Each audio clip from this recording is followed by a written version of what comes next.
Shivaya. Om Namo Bhagavate Vasudevaya. Narayanam Namaskritya Naram Chaiva Narottamam Devim Saraswatim Vyasam Tato Jayamudire Nashtaprayeshu Bhadreshu Nityam Bhagavata Sevaya Bhagavati Uttam Shloke Bhaktir Bhavati Naistike. So continuing with the discussion on Srimad Bhagavad Gita as it is, chapter 11, the universal form. I think we have text 5. So Arjun asked Krishna to show him the universal form by which the entire universe pervades in him. And as Prabhupada explained, he wasn't asking for himself, he was asking for us who don't have faith in Krishna. Text 5. Shri Bhagwan Uvacha Pashme Partha Rupani Shatasho At Sahasrasha Nana Vidhani Divyani Nana Varna Kritini Cha. The Supreme Personality of Godhead said, My dear Arjuna, O son of Pritha, see now my opulences, hundreds of thousands of varied, divine and multicolored forms. Hundreds of thousands. Arjun wanted to see Krishna in his universal form, which although a transcendental form, is just manifested for the cosmic manifestation and is therefore subject to the temporary time of this material nature. As the material nature is manifested and not manifested, similarly, this universal form of Krishna is manifested and non-manifested. It is not eternally situated in the spiritual sky like Krishna's other form. As far as the devotee is concerned, he is not eager to see the universal form. But because Arjun wanted to see Krishna in this way, Krishna reveals this form. This universal form is not possible to be seen by any ordinary man. Krishna must give one the power to see it. So yes, Krishna gave Arjun the divine eyes by which he was able to see this universal form.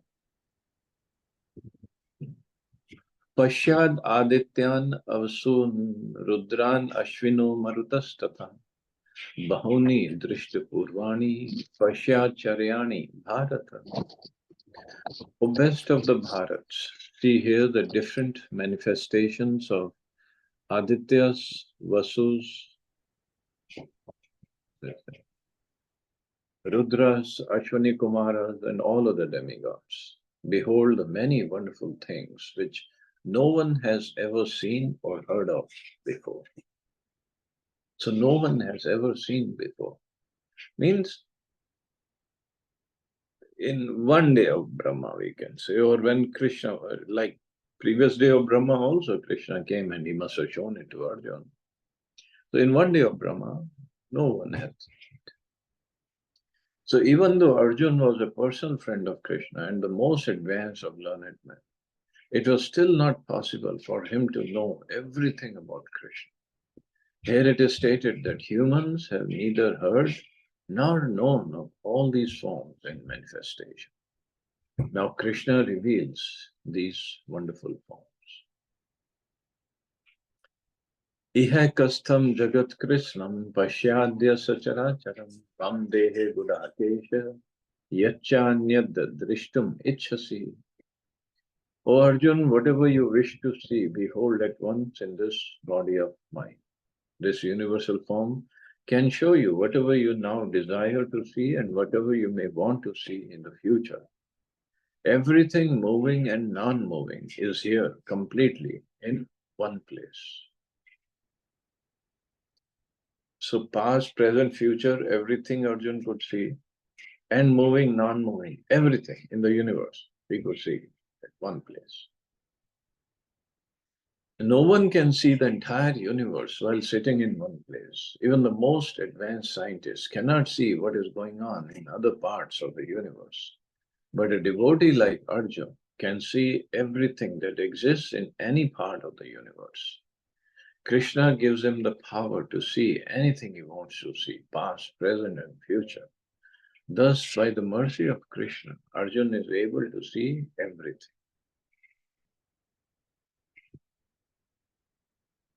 So even the yogis, or if it's a genuine astrologer, they can see the past, present, future.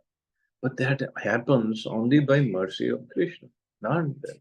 Yes, they have done tapasya, but mercy, without mercy, nobody can do anything. So now Arjun, standing on his or sitting in his chariot, he can see everything. It's all mercy of Krishna. Natu mam shakya se drishtum maneneva swachakshusha divyam dadami te chakshu pashyame yogameshwaram. But you cannot see me with your present eyes. Therefore, I give you divine eyes. Behold my mystic opulence.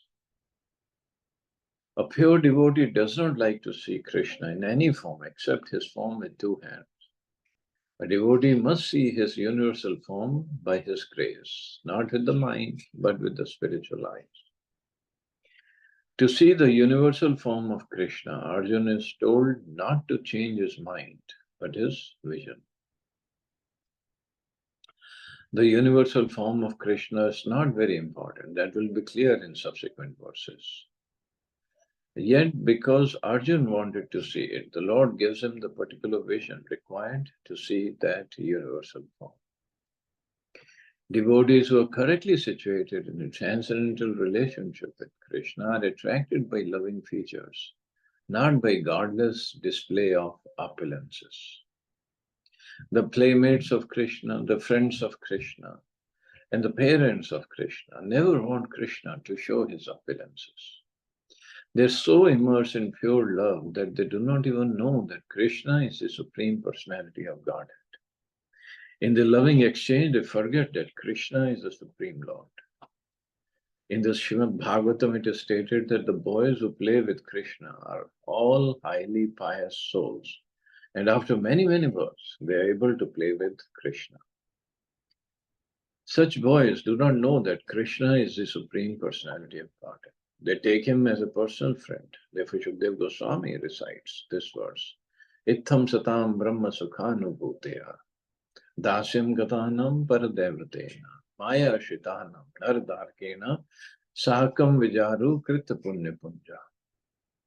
Here is a supreme person who is considered the impersonal Brahman by great sages, the supreme personality of Godhead by devotees, and a product of material nature by ordinary men.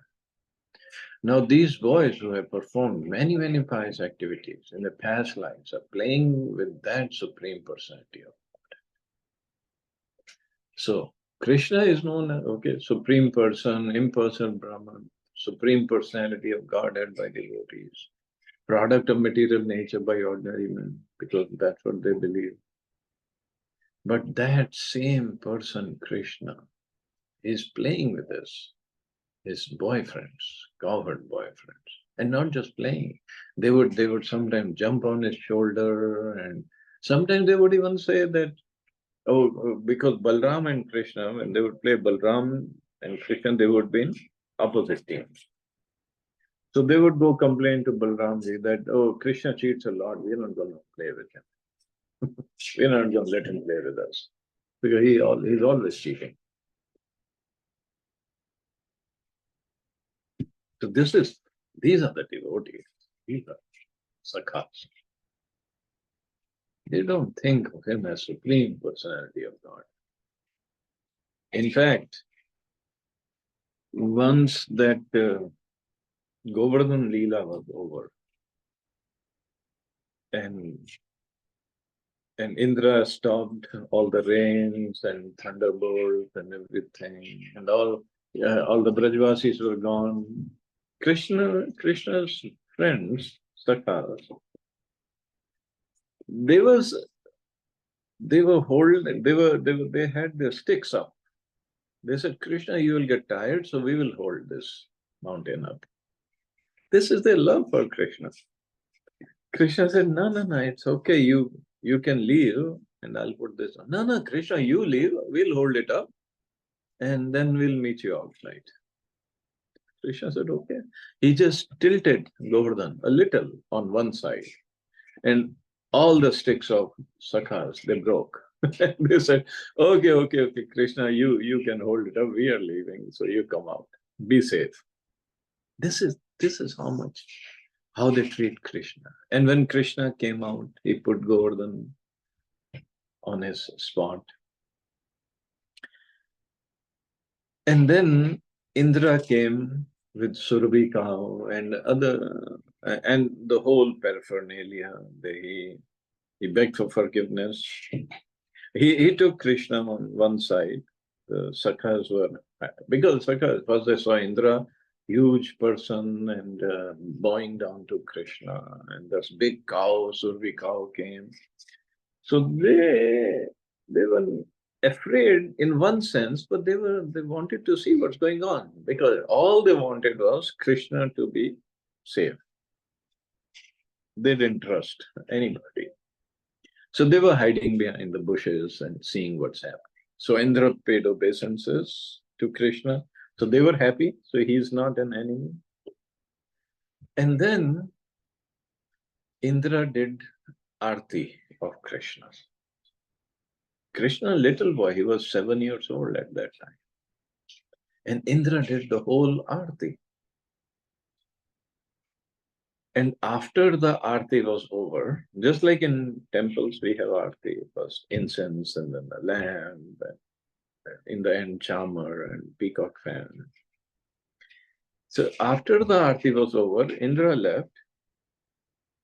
He left all this paraphernalia also here. So all these boys came out. So they were happy to see Krishna being worshipped by this big guy. And then they came out and somebody was taking the chamar. Oh, this is how Krishna we do the chamar, and this is how we peacock fan. This is how we do it. And they were doing it to Krishna. Not out of opulence, for thinking him is God. No, he is still their friend. But they were just playing with Krishna. And this is what attracts Krishna. Not the opulent worship by Indra, or big mantras by shlokas by sages. It doesn't attract his heart. What attracts him is devotional service, and that too, loving service, without thinking that he is God. And this is what Arjun had, but Arjun wanted to see this universal form. So in future, nobody can doubt Krishna or his words. The fact is that the devotee is not concerned with seeing the Vishwarup, the universal form, but Arjun wanted to see, to substantiate Krishna's statement, so that in the future people could understand that Krishna not only theoretically or philosophically presented himself as a supreme, but actually presented himself as such to Arjun. Arjun must confirm this, because Arjun is the beginning of the parampara system. Those who are actually interested in understanding the Supreme Personality of Godhead, Krishna, and who follow in the footsteps of Arjun, should understand that Krishna not only theoretically presented himself as a supreme, but actually revealed himself as a supreme. He revealed himself also. Not just he said, oh, matta paratam nanya, then aham sarvasya prabhava, everything comes from me. He revealed himself, his supreme, his universal form. The Lord gave Arjun the necessary power to see his universal form, because he knew that Arjun did not particularly want to see it, as we have already explained. Sanjay Uvacha, Evam Uktva Tato Rajan Mahayogeshwaro Hari Darshayamasa Parthaya Parvam Rupameshwaram. Sanjay said, O king, having spoken thus, the Supreme Lord of all mystic power, the personality of Godhead, displayed his universal form to Arjuna. अनेक वक्त्र नयनम अनेकाद्भुत दर्शनम अनेक दिव्याभरणम दिव्यान एकोद्यतायुधम दिव्य माल्याम्बरधरम दिव्य गंधानुलेपनम सर्वाश्चर्यमयम देवम अनंतम विश्वतोमुखम. Arjun saw in that universal form unlimited mouths, unlimited eyes, unlimited wonderful visions. The form was decorated with many celestial ornaments and bore many divine upraised weapons. He wore celestial garlands and garments, and many divine scents were smeared over his body. All was wondrous, brilliant, unlimited, all expanding. Wow. In these two verses, the repeated use of the word many or anek indicates that there was no limit to the number of hands, mouths, legs, and other manifestations Arjun was seeing. These manifestations were distributed throughout the universe, not at local one place. Throughout the universe they were distributed. But by the grace of the Lord, Arjun could see them while sitting in one place. That was due to the inconceivable potency of Krishna. So, if Krishna wants to do something, show his form to somebody, what's difficult for him? Nothing impossible for Krishna. Divi Surya Sahasrasya Bhaved Yugpat Uthita Yadi Bhasadrishi Sa Syad Bhasastasya Mahatmana. If hundreds of thousands of suns were to rise at once into the sky, their radiance might resemble the effulgence of the Supreme Person and that universal form.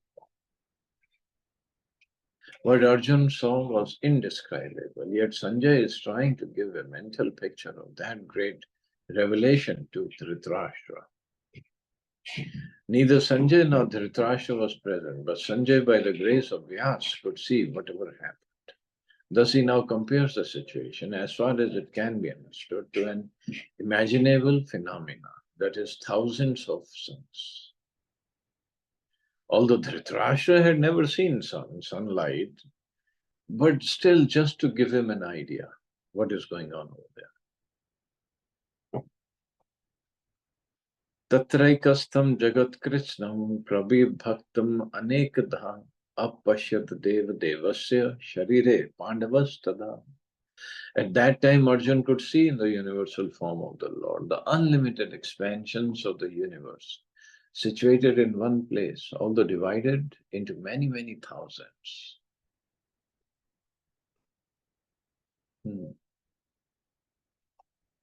The word Tatra there is very significant. It indicates that both Arjun and Krishna were sitting on the chariot when Arjun saw the universal form. Others on the battlefield could not see this form because Krishna gave the vision only to Arjun. Arjun could see in the body of Krishna many thousands of planets. As we learn from Vedic scriptures, there are many universes and many planets.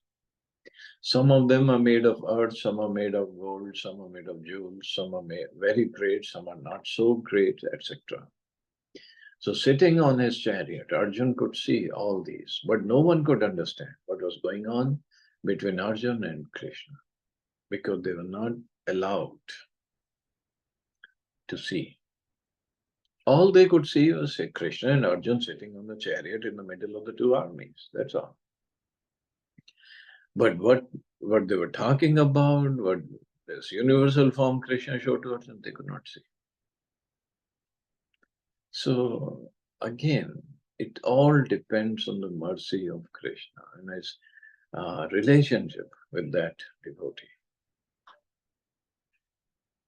So many times we get envious as devotees or as other non-devotees also. Why somebody has this thing and I don't? Or, no, that person doesn't deserve it. Who are we to decide? We just do our service, our work properly. And whatever Krishna wants to give, he will give. Whether we call it our karma, whether we call it destiny, whether we call it mercy of Krishna, we cannot force Krishna to give us more than what we deserve. If he wants to give something more or less, it's all up to him. For a devotee, yeah, that's how he thinks. But for materialistic person, they think, oh, if I work hard, I can make more money, or if I work even harder, I can have more opulences, provide more for myself, for my family. But and what happens at the same time, we become envious of others. If somebody is having more, and obviously somebody will have much more than I have in some respects, maybe not all respects, but somebody definitely will have much more than I. And we become envious. We start playing politics, we start pulling legs, or even can go further, physically do harm. This is what the basis of the material world is. Envy, actually. And it is detrimental for us at the same time. So what's the point that what we do? What's the We lose our peace of mind, our happiness, and we want to see others miserable. Just like recently, this big wedding at Ambani's house took place. Wonderful celebrations they did for a long time. So much of money was spent. Now, obviously, we don't come even close. Close means not even 1% of what he has, Ambani family has. The people who become envious, we have to see Ambani is, or even, okay, maybe it's the grandfather Ambani, he worked hard, but still we try to find mistakes in the sense, oh, he did this illegal, that illegal. Okay, might have done. I don't, that's not for me to decide or judge. And then his sons. So people are envious. And when they see the two brothers separated and they lost this much money, this is our envy talking. And then now Mukesh Ambani, 3 kids, the youngest one just got married. Oh, see, although he has so much money, he's still suffering. He's so sick and he's fat and this and that. This is our enviousness talking, nothing else. If we really had compassion, pray to Krishna. You have given him everything. Why not give him good health also? It's up to you. But we become envious. So we want to find faults or some shortcomings in others and want to exploit that and enlarge that. Why? In material world, yes, everybody is envious of others.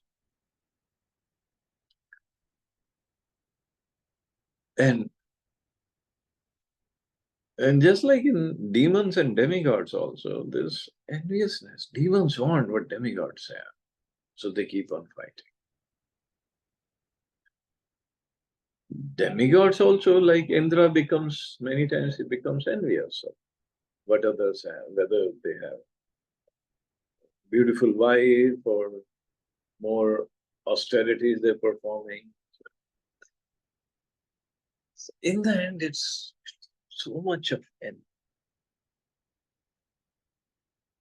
And this makes us do some crazy things, and then we have to come back to get the reactions. Not at all worth it. Not at all. But it's a in the list of anarthas, this is the last anartha, Matsarya. Last means most difficult to remove it from our hearts. Most difficult.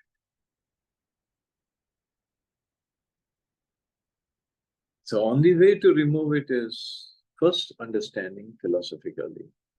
And then secondly, practically, we have to do service. Serve the person we are more envious. And service with clean heart. Then hopefully, this enviousness will go away. So we see that person has the mercy of Krishna. That's all. And if I act the same way, if I also serve Krishna, I'll also get his mercy.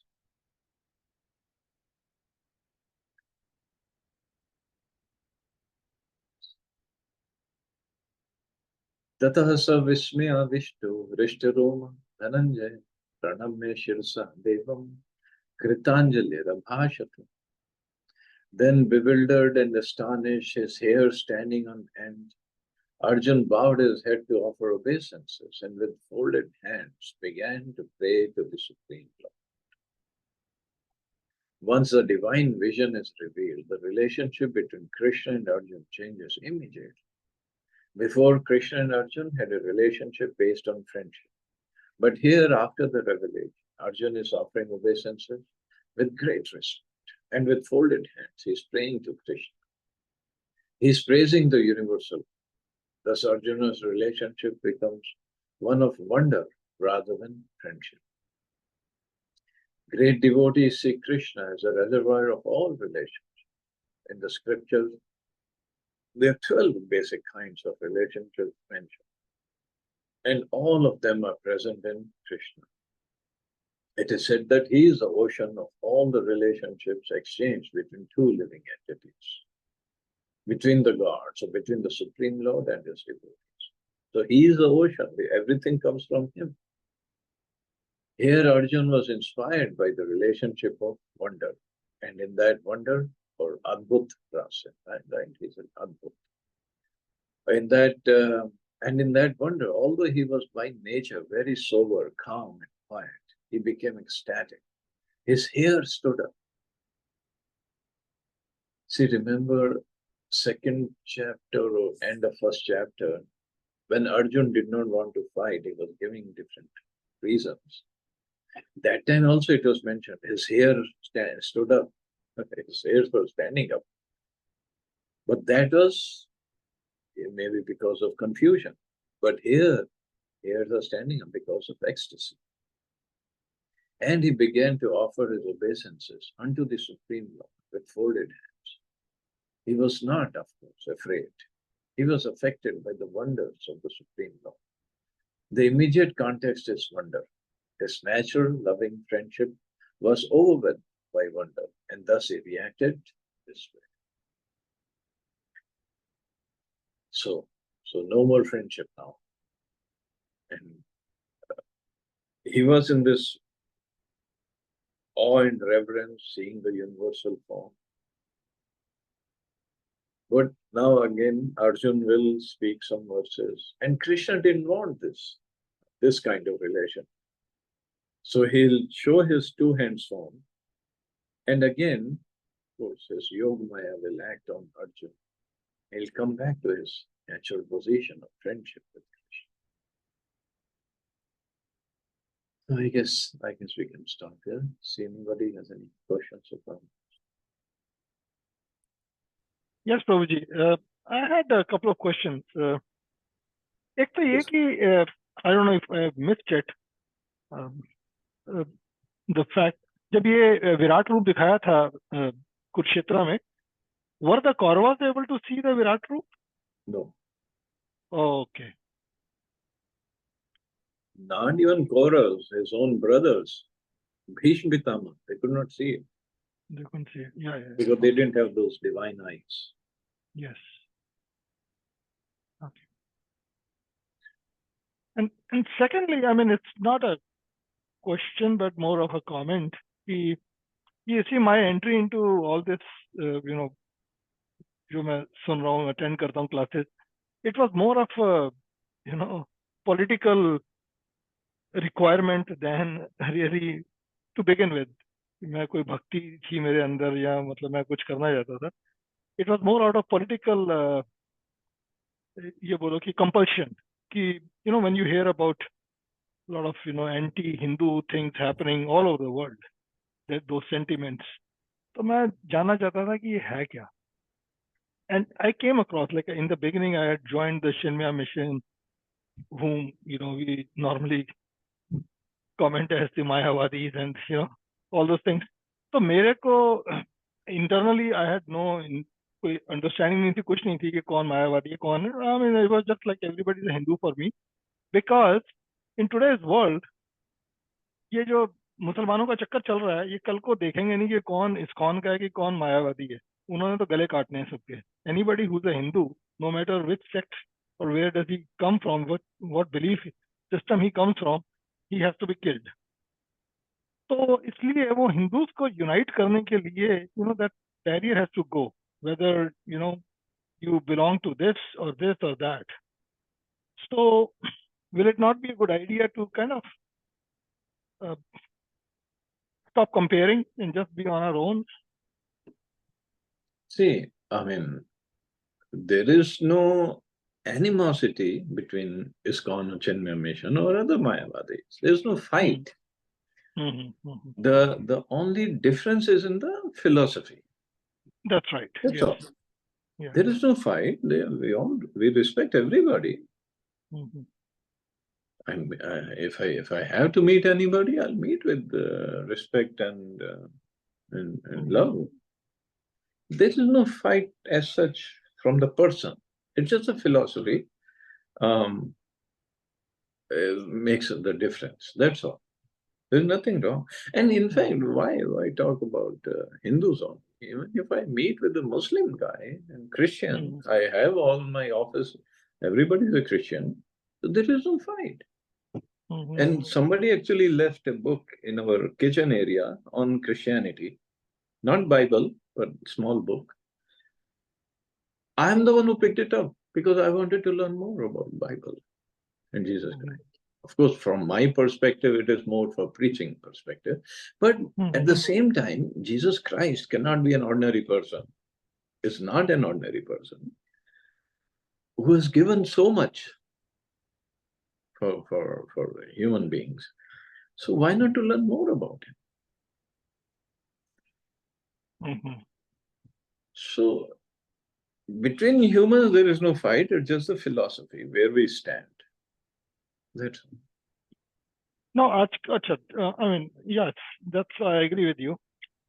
But I mean, if you look at the videos and all, you know, somewhere, you know, people cross that thin line, you know, in their discussions and all. So वहाँ लाके लगता है कि यार ये कुछ ज़्यादा ही कर रहे हैं, because then you have an audience, right? 5-7 हजार आदमी बैठे हुए हैं.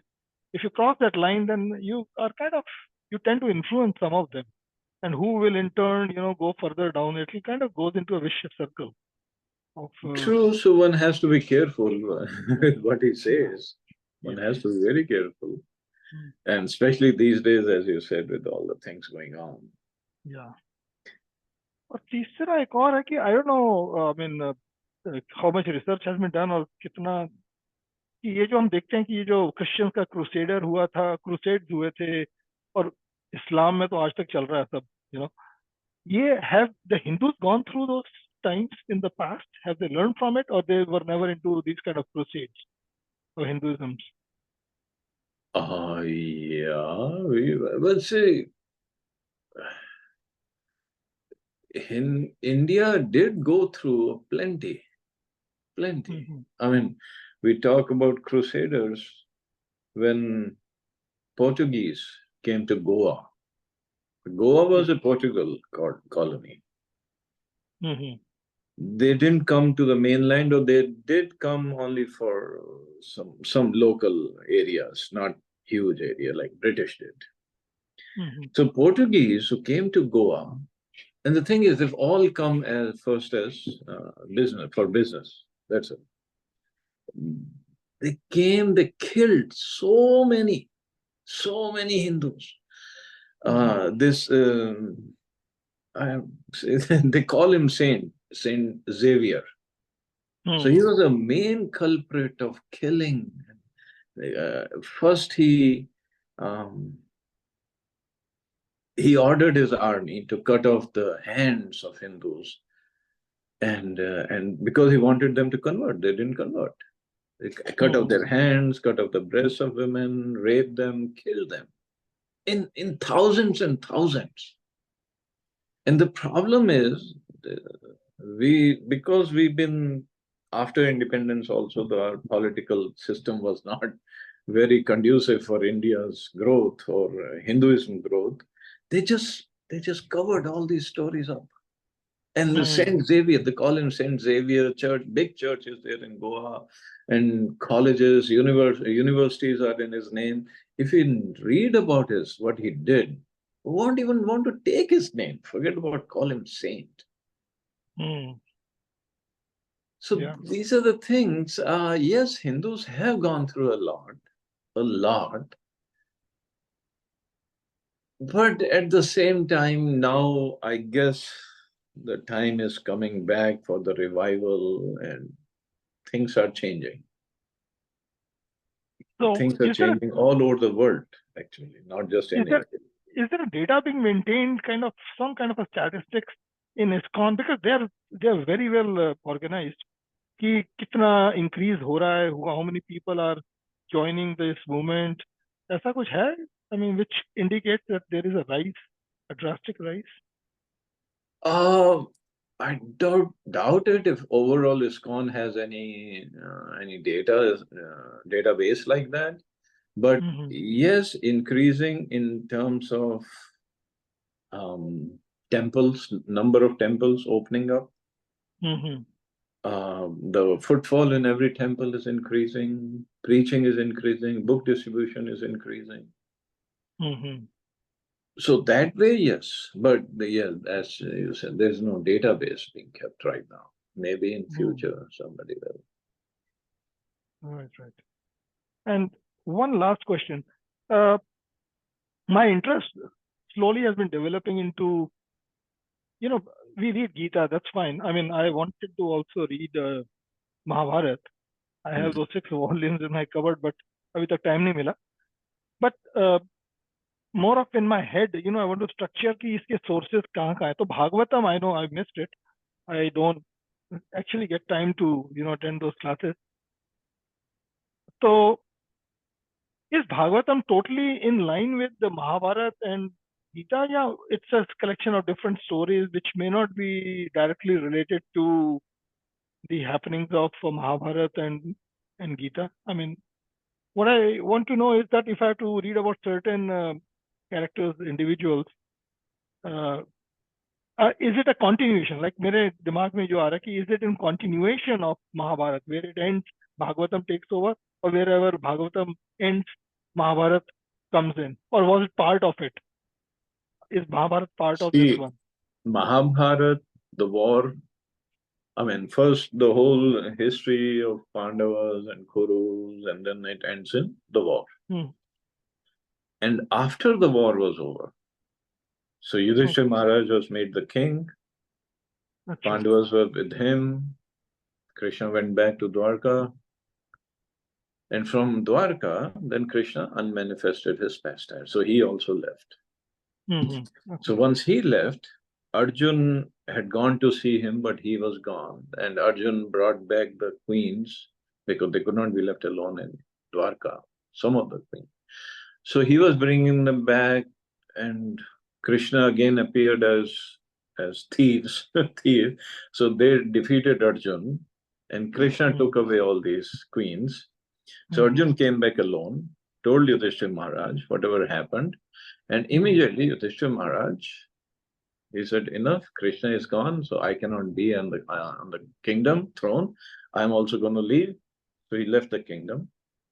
So brothers also went with him. Draupadi Maharani also went with him. So they made Parikshit Maharaj as a king. Okay.